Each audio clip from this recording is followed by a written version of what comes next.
तो बेटा स्टार्ट करते हैं अब हम लोग एक्सरसाइज 1.4 का first question that is visualize 3.765 on the number line using the successive magnification. Meaning अभी जो हमने मेथड सीखा था ऐसे नंबर्स को रिप्रेजेंट करने का that is process of successive magnification, तो उसी के यूज करके हमें इस नंबर को रिप्रेजेंट करना है। ठीक है बेटा, तो अब हम लोग स्टार्ट करते हैं, लेकिन मैं इस क्वेश्चन को इरेज कर दूंगा, ठीक है, जिससे कि मैं कोशिश करूंगा कि वो एक ही बार में आपको यहां पर दिखाई दे। ठीक है बेटा, मैं एक बार फिर से रिवाइज कर देता हूं। विजुलाइज 3.765 नंबर सीधा याद रखिए 3.765। ओके,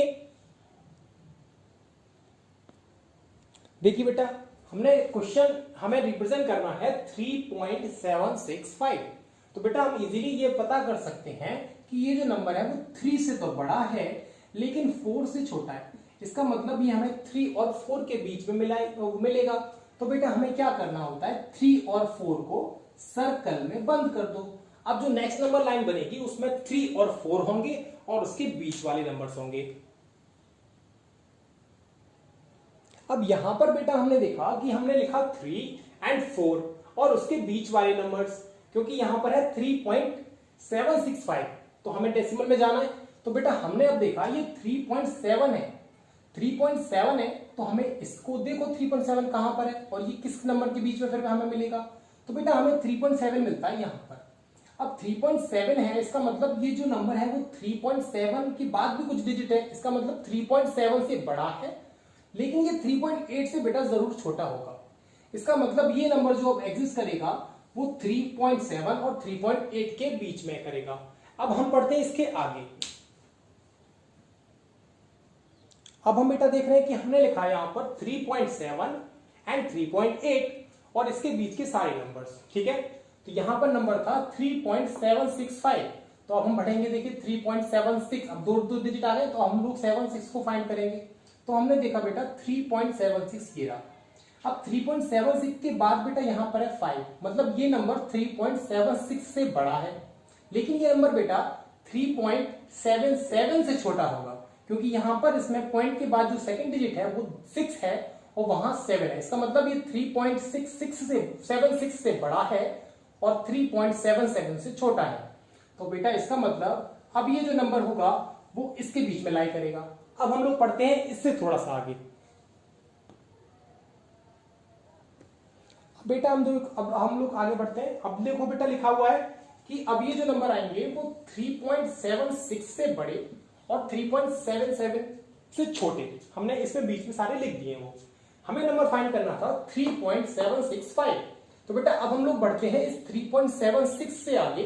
तो वो पहला नंबर होगा 3.761, फिर 3.762, इसी तरीके से बेटा आगे बढ़ते हुए हमें मिलेगा 3.765 और यही वो नंबर है जो हमें रिप्रेजेंट करने के लिए बोला गया था। तो बेटा इसका मतलब 4 स्टेप को करने के बाद आपका आंसर आ चुका है। आपको पेपर में इसी तरीके से क्वेश्चन करना है। तो आपका फर्स्ट क्वेश्चन कंप्लीट होता है। अब करते हैं सेकंड क्वेश्चन।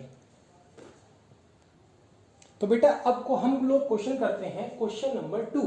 वो है बेटा आपका कि विजुअलाइज 4.27 और बेटा 27 पर लगा है बार, इसका मतलब ये रिपीटेशन वाला नंबर है, मतलब ये नंबर इस तरीके से होगा 4.26 26 26 डैश ये चलता चला जाएगा। लेकिन इसके बाद लिखा visualize 4.26 on the bar on the number line up to 4 decimal places. बेटा इस अप टू 4 डेसिमल प्लेसेस का मतलब हुआ कि हमें ये नंबर जब रिप्रेजेंट करना है ना तो पॉइंट के बाद 4 डिजिट आने चाहिए, मतलब 4.2626 हमें ये नंबर इस प्लेस तक, यहां तक इतना हमें रिप्रेजेंट करना है।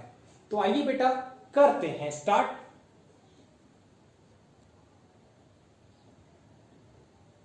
तो बेटा हमने देखा कि यहां पर जो नंबर है वो है 4.2626। तो बेटा डेसिमल पार्ट जो है वो तो 2626 है, लेकिन जो इंटीग्रल पार्ट है दैट इज 4।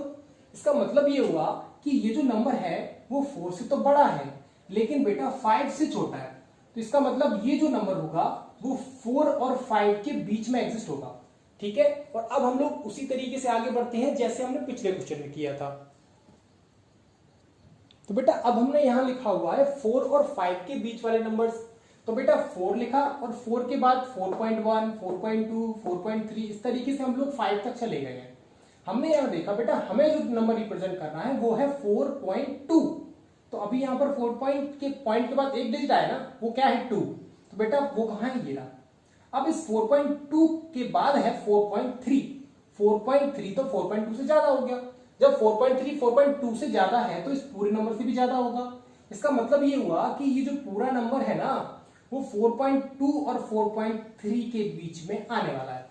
ठीक है, और अब करते हैं इससे थोड़ा सा आगे। अब बेटा हमने क्या किया, 4.2 और 4.3 के नंबर्स लिख लिए बीच वाले। तो 4.2 से बेटा जब हम आगे बढ़ेंगे तो 4.21, 4.22 इस तरीके से नंबर चलेगा।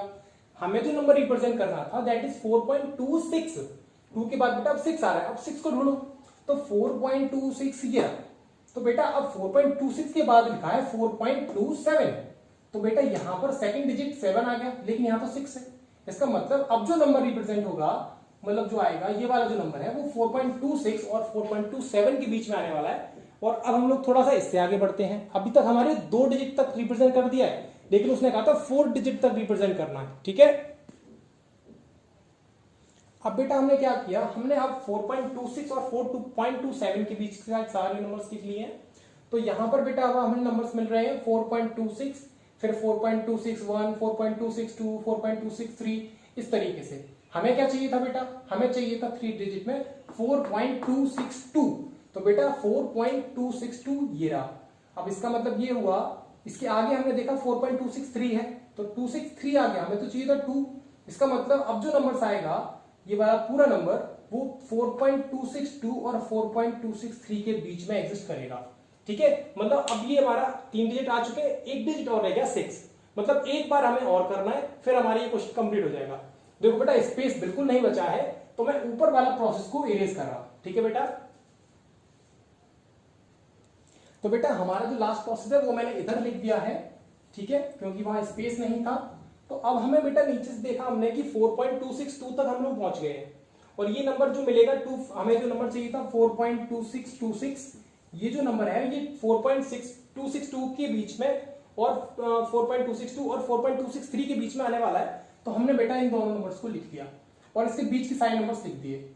और इजीली हम देख सकते हैं बेटा कि जब हम 4.262 के आगे बढ़ रहे हैं तो हमें नंबर्स मिल रहे हैं 4.2621, 4.2622, 4.2623 एंड लाइक दिस। इसी तरीके से आगे जब मैं बढ़ रहा हूं तो बेटा मुझे एक नंबर दिखाई देता है 4.2626। बेटा दिस एंड दिस बिल्कुल सेम, मतलब हमें 4.2626 नंबर चाहिए था और हमें मिल गया।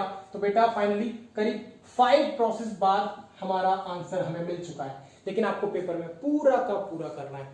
ठीक है बेटा, तो आज हमने फर्स्ट चैप्टर जो हमारा चल रहा था नंबर सिस्टम, उसकी एक्सरसाइज 1.4 को कंप्लीट कर लिया है।